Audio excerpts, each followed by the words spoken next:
everybody, welcome back to Northernlion Plays the Cave. So if you're just joining us, or if you want a recap of what happened in the last episode, we just finished the Knight-specific quest, which was our first character-specific quest of the three that we're going to do. And now we are about to embark on our first Cave General quest, for lack of a better term. A phrase I've just coined myself, basically. So this is a quest that I believe, in my experience from discussing with other people who have this game already, everyone has to do. So there is a little mix of, like, kind of elements that are going to be unique for each player, or based on the characters that they take anyway, and elements that everyone is going to take. So hopefully this will be useful to a lot of people, not just as entertainment, but as a walkthrough if they end up getting stuck at this point in the game themselves. Now my 3 mine cars is trapped in these caverns and caves. You'll bring those mine cars back if you know what's good for you. Leaving this dynamite will convince you. I need all 3 of those mine cars back, you hear? I got plenty more dynamite where this came from. Alright, so this game did a very good job. Basically, this guy's pissed off at us because we caused, like, a huge seismic problem. It wasn't the prospectors who made all the money. It was the merchants who sold blood pressure medication. Yeah, so we created all these cave-ins, basically, by pushing those levers earlier. And the game does a very good job of introducing all the elements that are important for this puzzle right away. So we've got dynamite, shovel, bucket, water, which you might expect we use with the bucket. As well as, what else was there? What else was down there? I can't remember. Anyway, we got to use the buckets with the water, which will give us a bucket of water. Many among you probably know where this is going now. We got to try to catch the dynamite in the bucket of water, like we did just there, and that is going to put the dynamite out, so we can basically use it as a stick. So basically, this puzzle is all about collecting that dynamite, extinguishing it, and then bringing it to a place where we can actually use it. If you just try to, like, grab the dynamite and then, I don't know, take it to the rocks that you're going to have to blow up, you're going to have a bad time because it's going to take a while. So there are, as he said, 3 minecarts. We're going to try to get to all of those. Let's get our dynamite here, attached to the flame. And there are 3 kind of loose rock formations that are going to represent where we are going to find these 3 minecarts. And each one of them is going to be kind of different puzzles that we're going to have to respond accordingly to do so. Okay, so let's take a look at the elements we've got in this puzzle. I know for a fact this one is going to require more people. The miner's instincts were right. There is a minecart trapped back here. He may have overreacted a bit, but at a certain age, you've got to do something that gets you up in the morning. Even if what gets you up in the morning is a dangerous lack of interpersonal skills and anger management issues. Alright, so we do have a piece of cave painting here as well, which is probably going to be the newest one for our knight. So the knight just pretends not to see this robbery that is taking place. I don't know what's up with that. Knight kind of sucks, to be honest. Let's take a look at our puzzle elements. This is the minecart that we have to get to the prospector. And basically we've got to allow it to go through this gate. Now the only way it'll go through the gate is if it goes through this device right here, which is called the sniff. And the $sign is the S. So you can probably guess that there's some money involved in this. So we got to get this gold into this minecart and then have the minecart go through the sniff at the end. Now, you might be aware that this lever is going to control the claw machine, which is going to pick up the gold and make it possible for us to put that gold inside of the minecart in standard crane game style. So anyway, we're going to take our knight here. It doesn't really matter whether we use the knight or the scientist for this part. We will need all 3 characters a little later for a puzzle, but for this one, we will only need 2, I believe. So we have the ability to kind of move these minecarts around. Minecart's obviously a big element in point-and-click adventure games this year, not only here, but in Kentucky Route Zero as well. So I'm just going to kind of put the we'll push it up a little bit.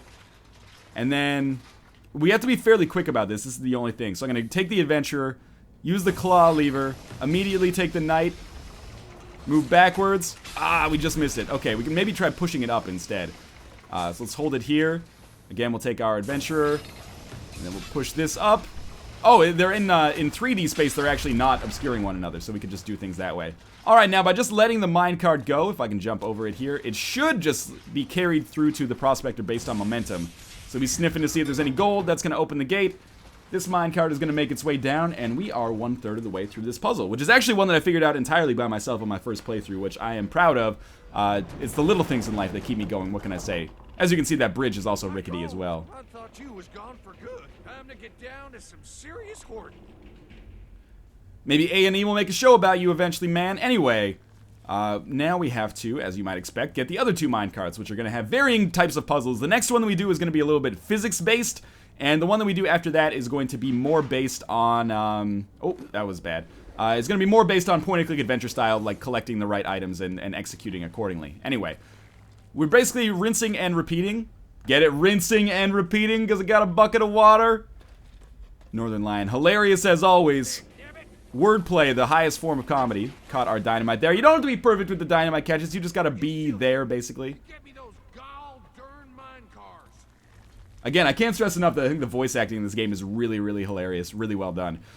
For a while, you might think I'm crazy, but later in the game, I kind of thought the narrator was actually Anthony Bourdain, believe it or not. Which might mean that I just have a terrible ear for voices, but, you know, maybe you'll feel the same way. Inevitably, there's gonna be someone in the comments that is like, oh, I was wondering who that reminded me of.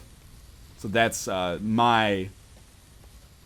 that's what it was reminiscent of for me, I guess I should say. So we've blown up this area over here. I think we need all 3 of our characters for this. Oh, we might as well get that adventurer's concept art. We did, or not concept art, cave painting. We did miss a cave painting for the adventurer.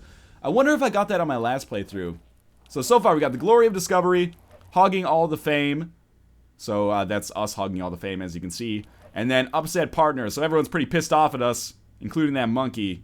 He just kind of looks constipated, I guess. Anyway, we're going to come down here, and we can see where the minecart needs to go. It needs to go through this middle path right here. But as we step on these are affected by weight. So we're going to need to balance it out. I think our minecart starts here, and it's just a minecart full of ham. Nothing wrong with that. You can probably guess what we're going to need our other people to do here. We're going to start with our scientist because she's closer. But we might need our adventurer a little bit later. One thing I do wish the cave had is, like, just by pressing right bumper or something, you could bring all 3 characters close to one another rather than having to walk them through this all the time. I think that would be a very welcomed addition.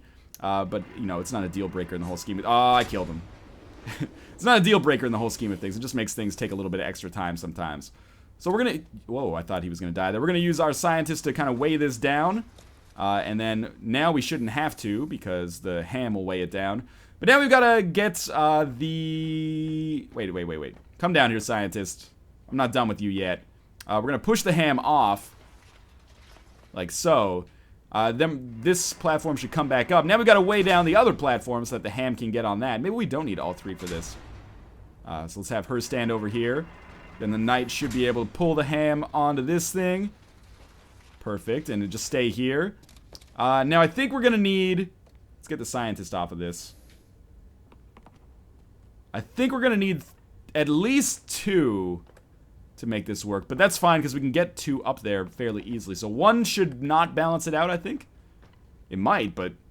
Oh, it totally does. That's my bad. So then we'll just take our knight and we'll push the ham through, and that will represent the second part of this puzzle solved. And then all we'll have to do is get the 3rd minecart. Although, actually, no, we can't. We do need our 3rd person. I understand now. Okay. So we've got to take this lady all the way back from where she was down here by the first puzzle to get to that one. The reason being, when we step on the platform with the minecart, with the knight, it actually causes that platform to fall a little bit further, which is obviously not something that we want to have happen. Anyway, it'll only take like 30 seconds to get her back, but this is one of those situations where I really would just wish it had like a callback button where you can get all 3 of your avatars or characters in the same area at the same time. Anyway, we are going to get her involved in this puzzle now. And we only need 2 for the next puzzle, I think. So we need her to stand on this second platform here. And then the knight is going to go up here. Maybe we can jump up ladders, but we can't jump up ropes. In the last episode, I was complaining. Sometimes you can jump up, you know, vertical traversal obstacles, and sometimes you can't. If we push this in a little bit further, that should be the end of this. Alright, so that's going to be puzzle 2 done. The minecart can travel through that shaft, but sadly I can't. The Northernlion story can't travel through the shaft. Can't use the shaft. That would have been better. Up a powerful hunger down here. I'm gonna roast me up some canaries. Now see here, I still needs me my last minecart, dagnabbit. Alright, and I'm happy to oblige, because, you know, what am I going to do with some minecarts? It's not like we're playing Donkey Kong Country here or anything. So we're going to leave those 2 jabronis down here for now. We're just going to take our knight. I spend most of my time using the knight, because if I make a mistake and I end up having to take fall damage, I can just hit Y quickly, and that will give me invincibility and allow me to survive the fall.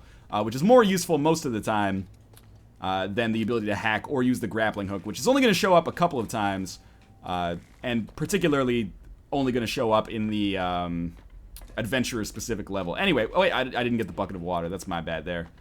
So we're going to go up and get the bucket of water. We're going to catch the dynamite in the bucket, and then we are going to take that dynamite to the last area of loose rock that we're going to deal with. I'm amazed at the structure, or how the structure of the cave is actually making for some fairly logical endpoints for videos. Like normally, when people, or myself included, record like a Let's Play like this, you just kind of break it up in somewhat arbitrary spots after it feels like you've played for long enough for one video. But, you know, the caves or the quests in the cave usually take about 15 to 20 minutes each, which is kind of a logical endpoint. I kind of appreciate that. I think it makes for a little bit more of an engaging content schedule, if you will. Okay, I will tell you again. Get me my 3 mine cars. So we got the dynamite, and we're making our way back up. Again, it does indeed appear that we can jump up ladders, but not jump up ropes. We can jump down ropes, though. We can also jump down ladders. Nothing wrong with that. And our last obstacle here, our last minecart, is pretty far away. We also need another item to make this possible, but we're going to have to send a character back down anyway, so we might as well just go all the way up here. When we see the fire, we'll know we're fairly close. There's the fire, and the loose rock is just up here. So we're going to, again, take the dynamite out, attach it to the flame. Hopefully this is helpful for those of you, again, not just for entertainment, for those of you who are stuck on this anyway. I hope this has given you some help, because, you know, it's kind of esoteric to catch the dynamite in the bucket of water. I was surprised when it ended up working out, because that's one of those... Oh, there's a cave painting we should get for the scientist there. It's one of those things where when I figured it out naturally, I was just like, this shouldn't work. This is just Northernlion's crazy theory about what should happen. So, again, theoretical research, experimental research, experimentational research, and discovery of unlimited power. Alright. So, we're going to take some fall damage there. So much for mashing the Y button, apparently. Now, what we have to do... Oh, he survived that one. Kind of didn't expect that. I thought there was some cave painting over here, but there is not. Just jump over here instead and come down. The minecart is here. Okay, so what we have to do, all we have to do is push this minecart through, but there is kind of an extra element that's important to note on this puzzle, which you won't be able to see right now. If we just push the minecart in, it'll go, and then it'll just come back out this other side. And that's due to the fact that there is an unseen, like, track switch that allows you to switch between the minecart tracks that you're on. This one obviously just runs around in a circle somehow, despite the fact that it kind of defies physics. What we actually need to do is hit that track switch, and in order to do that, we are going to need one of the other items that the prospector gave us. So you might have remembered that he gave us like 3 items at the start of this quest. He gave us the can of corn, which is actually, as far as I know, useless. Maybe you're able to use it as a substitute for the bucket of water, but I'm not totally sure. He also gave us the shovel and the bucket of water. So we're going to need the shovel now, which is going to allow us to hit that track switch as we move forward. Again, not to spoil the actual solution for the puzzle as we get going here, but just to give you some kind of feel for what I'm going to be doing over the next few minutes here. So let's go down here. There should be a shovel. We're going to have to watch out for the dynamite. That's going to be a sore spot, so we'll just hang out over here and then run away, because we don't have any bucket of water in order to get that dynamite extinguished. It's actually going to be dangerous for us. And our adventurer will then become the crux of this puzzle as we take her to that third area. Again, how awesome would it be to just be able to switch to the knight and then press a single button to call the adventurer to him? But maybe that would take away from some of the ambiance of the game and some of the length of the game, actually, because I probably do spend like 10 to 20% of my time in the cave just walking between places. Overall, I haven't really talked overall about my impressions of the cave, and the reason for that is that, you know, if everything goes well, there should actually be a review of this up on my channel at like day 1, so you should be able to check out my thoughts of it that way. But overall, I do have positive impressions of the cave. There's just some negative aspects that do take away from it a little bit, but overall, I think this is a really neat and well-designed puzzle platformer. But right now, I need to focus for a second, because we're going to push the adventurer, and then using the adventurer, which we're going to switch to right now, we're going to have to press the X button at just the right time to hit this track switch. So here we go. And we switch the tracks accordingly, and then we should be able to go back down to Prospector Town here in just a second, once we stop seeing the actual sides of the cave. Here it is, my special empty minecart. Miner can't have enough empty mine cars. Oh, look at that. Those mine cars meant the world to that old guy. Maybe a reward is in order, hmm? Well, I'm gonna reward him by just totally destroying his bridge. Fuck you! I'd be more concerned about the ham, man. He wasn't such a bad guy. He was down here a long time, and that'll take its toll. Obtaining the thing you desire most isn't always as hard as it's made out to be, but it will change you, and that, my friends, is what's hard. Alright, so having fallen down here, again, this is probably maybe an area where the hillbilly can traverse it, because I don't think I can actually get a character to swim far enough to not drown in here. So again, this is probably like a hillbilly, maybe not specific area, but an area where another character can What of the traverse. adventurer? She and her partners are on the cusp of the greatest archaeological find of her career. But the priceless sarcophagus she seeks may never make it out of that pyramid. And neither may her companions. But at this point in our story, that should surprise no one.